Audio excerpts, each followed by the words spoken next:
Conversation today, technology always comes into it. Digitization, the impact of Industry 4.0, the Internet of Things.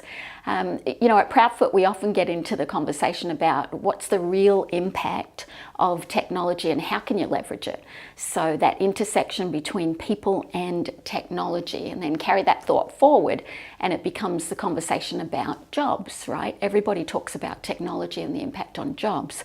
We kind of carry that thought a little bit further, particularly when you start to talk about the skills shortage in industries like mining, and how can technology really impact in a positive sense on something as dramatic as the skills shortage that you see in many of the mining organisations across the globe.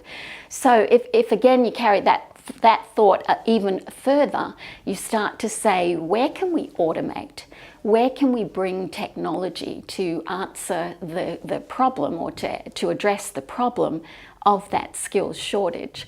And so perhaps that's actually the next problem statement for your next business improvement team, for their next meeting, or for when you bring that next team together, to start to talk about how can we use technology, how can we automate to address the issue that we've got where we can't find people.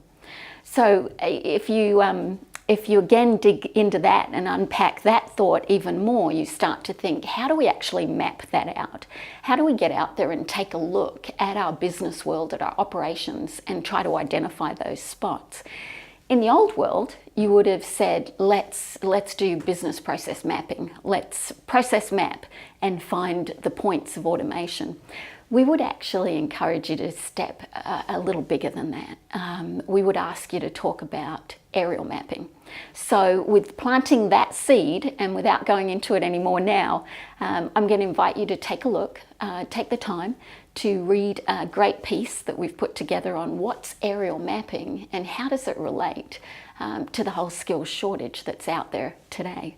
So at the end of this video, you're going to find a link. I encourage you to take a look at it, take the time to read it, and see if there's a couple of points in there that you can take to work for an idea worth implementing.